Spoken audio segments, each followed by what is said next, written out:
Hello everyone, this is Zeeebo and welcome to this Chaos Zero Nightmare video. So in today's Chaos Zero Nightmare video, we're going to talk about some tips and tricks for Chaos Dungeon farming for Forbidden Catalyst based off our experiences so far. So for today's video, we'll showcase our decks and talk about the different pointers for Chaos Dungeon farming so that you're able to pass it easily while getting your desired deck from the runs in general. So first of all, let's start with the difficulty selection. So with regards to my go-to difficulty selection, it will be Lab 0 difficulty 8 right here. So difficulty 8's level is probably the highest before the last three. So if you take a look at the level jump, this is difficulty 7 at level 75. This is difficulty 6 at level 70. Difficulty 8 is at level 80 for the unit levels. However, if you jump downwards all the way to 9, you get a 15 level increase and then another 15 level followed by 20 level increase. So the last three stages, their levels are going to be much tougher for many people because the higher levels means that the units are tankier and they hit harder, and then overall the dungeon challenge will be much higher. So the farming efficiency might not be as high because you might not clear the dungeons that easily if your team is not very meta for the chaos dungeons. So that's why my personal favorite will be difficulty 8, because difficulty 8 I think has a high enough level while having the ability for you to reroll into the tier 13 or tier 14 save data. So usually I'll reset a few times, and for the tier rating side, I'll look for tier 13. And I also try to look out for certain debuffs that are not so detrimental for survival or making certain units insanely broken, right? Or the bosses too broken. So if we were to take a look at the different units available, so for the bosses, I would say this boss or these two bosses, Sweet Dream as well as Family Head, they are technically the easier bosses in terms of the boss fight itself. So not over buffing them in terms of the Tyrant buff itself will ensure that in most cases you should be able to clear them if you have a decent enough deck build when you reach them. The tougher part in terms of this whole chaos runs will be certain monsters which are very powerful if you stall out the fight. So for example, Growing Gluttony as well as the Summon, Uncontrollable Gluttony, they become stronger if they get certain very overpowered buff, and they become stronger if you stall out the fight or give them the buff such as Fortitude or give them like insane stats so that it can last until they become insanely strong. So Gluttony is one of them. Another one which I think is super annoying is obviously Gloomy Prime. So like if you give Gloomy Prime the ability to get a buff for each unit you kill, then Gloomy Prime alone will just bring down your whole team. So this is one thing you cannot control. Another one which can be a little bit annoying is Dark Grip. So Dark Grip is insanely annoying because it spawns that Shockwave card that is gonna consume one slot in your deck. So if you fight Dark Grip and you don't have strong AoEs, you might struggle here as well. So another one which I think is really strong, or another two, last two, Dear Shadow. Dear Shadow is very strong if it's like the last few dungeons, because that's where Dear Shadow gets a lot of stats, and Dear Shadow is usually partnered with Human Shadow, which is able to buff up the morale really quickly. So these few units, I think in general, they are insanely annoying to deal with. One more to take note will be Lantern Toad. So Lantern Toad is one which you cannot stall the fight as well. And if you were to take a look at the buffs itself, Tyrant as a buff or debuff, I think it's fine in most cases if you have AoE, because for the annoying monsters that I mentioned, a lot of them actually comes from the normal dungeons. So what is scary for this Lab 0 is actually the normal dungeon into the Cthulhu boss, so the Tentacle boss. So that is probably more scary than the elite boss battles, which is why Tyrant as a debuff is something which I think is acceptable. So 30% is a little bit big, so if you want it to be easier, I think you should aim for 10% or 20% boost. So that's with regards to the difficulty management side. Elite as a debuff is perfectly fine because giving you more elite areas just means that you have more elite paths to choose. And like I mentioned before, the tougher monsters in this dungeon is actually the normal dungeon. So having more elite areas is actually a buff to you because you can skip the potential Gloomy Primes, the Lantern Toads, or the really annoying normal monsters more easily with more elite areas. So this is definitely one debuff that I look for. So decrease in max HP is obviously detrimental, but let's say if the other debuffs are okay and you find that, hey, I can clear it, then tier 13 to tier 14 with some good debuffs will be my go-to difficulty for this lab over here. So that's with regards to my re-observation rolls. So I'll roll a few times to see whether or not we can find a better one. Okay, so tier 12 is acceptable depending on the deck or the unit you want to build, like your ideal perfect deck. Obviously, having higher tiers means that you can slot in more stuff, like having better divine epiphanies or having more duplicates or having more neutral cards. But I'll say 12, 13, 14, they're okay because like you get +1 from the nightmare difficulty. So that's with regards to this one. So just now, that 12 difficulty with 2 line is amazing because it's super easy. So if you struggle to clear, then you have to balance out the difficulty here. So for example, max health decreased by 3%. I think it's perfectly fine as well if you have Mika, if you have enough heals in your deck with sustain. So like this is actually a pretty easy run as well. So we're just going to refresh a few more times. So this is one of the tough ones because first of all, you get way lesser credit. So you can't actually buy the equipments or the neutral cards that easily to protect yourself.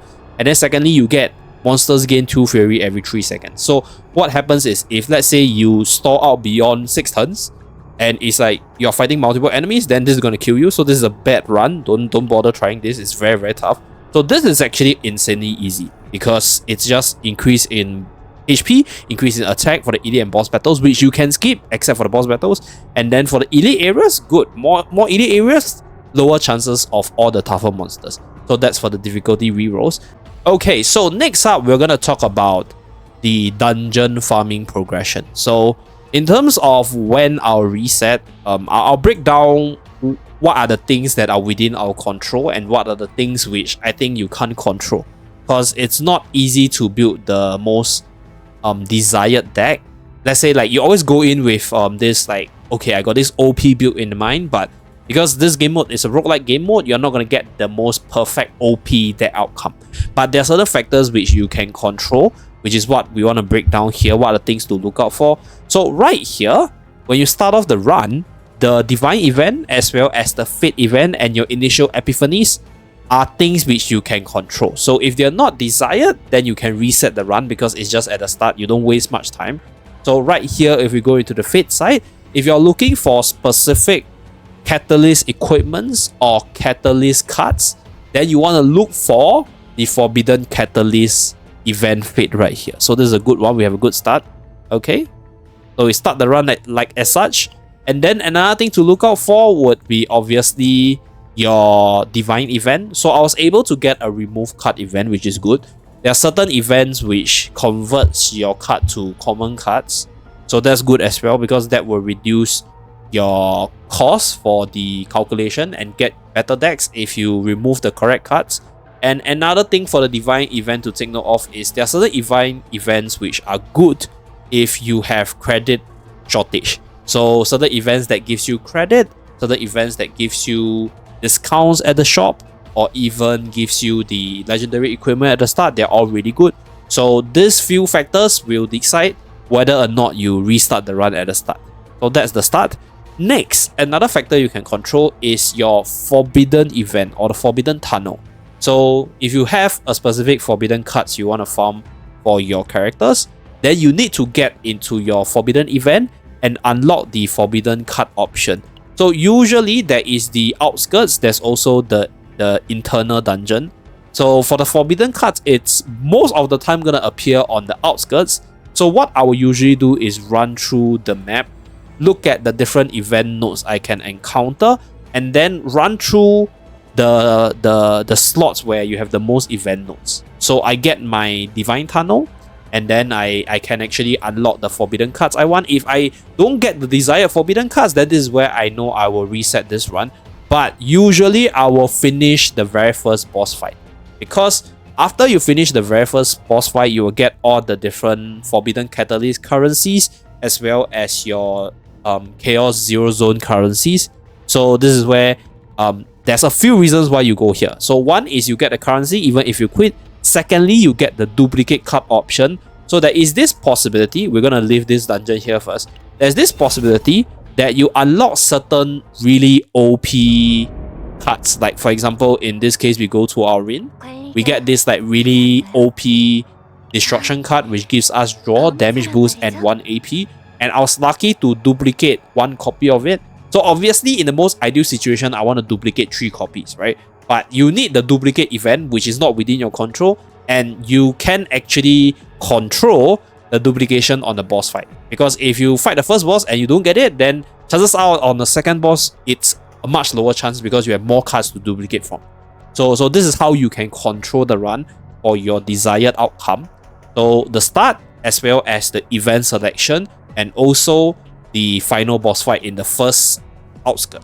So another thing you can control would be your equipments. So for the Epiphany side, I think it's dependent on a lot of factors. So there are certain events which triggers Epiphany, which I want to talk about in a little bit. But for the equipment side, there are certain very OP equipments which are good for specific types of units. So for example, for carries, we have Chimera Knight. So Chimera Knight is from this very specific event, the Heart of the Ore Vein. So this is where you want to always look for this in your second run, but some of these events or some of these equipments, they're only unlockable after the outskirts. So it's in the internal dungeons. So like what I would say is for this part, it's tough to control the part 2 events. So the start is important. If you get your desired start, then what you want to look for in the second part of the Chaos run is optimization for your unit. Because a lot of equipments, as well as a lot of the equipment specific events, they come from the second part. So Chimera Knight is definitely from the inner tunnel. I've never seen this one appear in the outer one. This is from the final boss fight. So this is very good for carries or combos if you want to get your desired starting hand. So this is also good for carries with all the zero cost cards in general. So there are very specific ones, such as, for example, the Emblem of Exceptional Entity.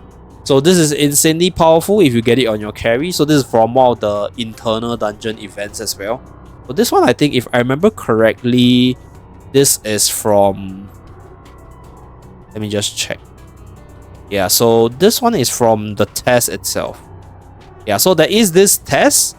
Not Remnant of Fate. So like this, there's this test where you have to... Oh yeah, it's meal time.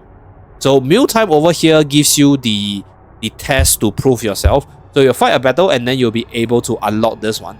So this is very, very specific and it usually occurs in the internal dungeon. So there's also Wings of Freedom, which is good for carries. So you increase damage amount. This one, I think it's from this guy over here. So it's a very rare internal dungeon event. So these are the rarer events that it's hard to control. So this will be your optimization for your units for the equipment side. So Chimera Knight is actually one of the easier to obtain equipment because it comes from Heart of the Ore. And apparently Heart of the Ore has a very high appearance rate. So this is where like this is one equipment which I think in a lot of runs you can guarantee. Same thing for the armor, because there's only a few of these forbidden equipments. Turns out that Fragment of Antivoid is actually quite easy to get. So certain equipments are easier to get for certain units. So if you are trying to optimize the full build, you want to optimize the equipment. First round in the outskirt, you're optimizing your initial start. And then second round, you'll be optimizing your equipments or the Godlike Epiphany or Divine Epiphanies.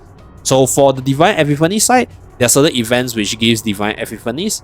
So one would be from the Explorer of the Void. So Explorer gives you the opportunity to upgrade your Epiphanies to Divine. So these are the guaranteed events in some way. I think Heart of the Ore gives you the duplication event, so pretty important. For the dungeons one, Records of a Toast definitely guarantees a Divine upgrade. So what you can do for your outskirt run before you go into the internal side is you want to encounter your Chaos dungeons, and then for the second Chaos encounter, you want to get your Divine Epiphany on your desired card or the most OP build. So these are the things which are within your control. So you have to still pray that they appear in your run. So these are not things which are guaranteed, but you can control them. So your Divine side, you can control to a certain extent. Your equipments, you can control to a certain extent. But typically, in terms of the runs in general, outskirts will be for your initial guaranteed upgrades that you want. And then the internal one will be for the optimization part for the deck. So this is how we are able to optimize our builds in most runs. Like it's not, obviously it's not perfect all the time. Like if you take a look at my Rin right here, we have an insanely powerful equipment setup because we have a reset, we have a damage boost, we have equipment that buffs a lot of damage if she's able to draw. And then we have a whole bunch of draws because we have confiscation, we have Divine Upgrade on a really good card with AP support, and we have Ecstasy of Violence, which is the best Forbidden card for DPS. So this is what I'll say a close to perfect run. But if you take a look at the deck, we didn't get an upgrade on our Inner Art, we didn't get an upgrade on our Annihilation, a proper one. So still not the best one, but this is like an ideal 80-90% save data that I want. So that's with regards to Rin. So another one to take note of will be, for example, our Veronica right here. So this is my triple pot of Great Draw Repose setup with AP support. So like, despite this deck not having the best equipments nor like the best Forbidden card, there's no Forbidden card right here, but we have some of the best engine for Veronica. So there's no perfect deck per se. There's like a 80%, 90% good enough deck that is perfect. That's what I'm trying to say. Like, you can obviously try to go for your perfect deck, but it will take a lot of time, take a lot of effort. So it really depends on how much you wanna spend your time on, and then like try to get like the best results. But you can optimize your deck builds every single time, every single run. You just need to follow all the different rules and the steps that I mentioned, and you would be able to get your desired outcomes after a few runs in general. So that's pretty much it for this Lab 0 Chaos runs. So hopefully this guide is helpful, and do remember to like and subscribe to see more. I'll see you guys again in my next video. Bye guys!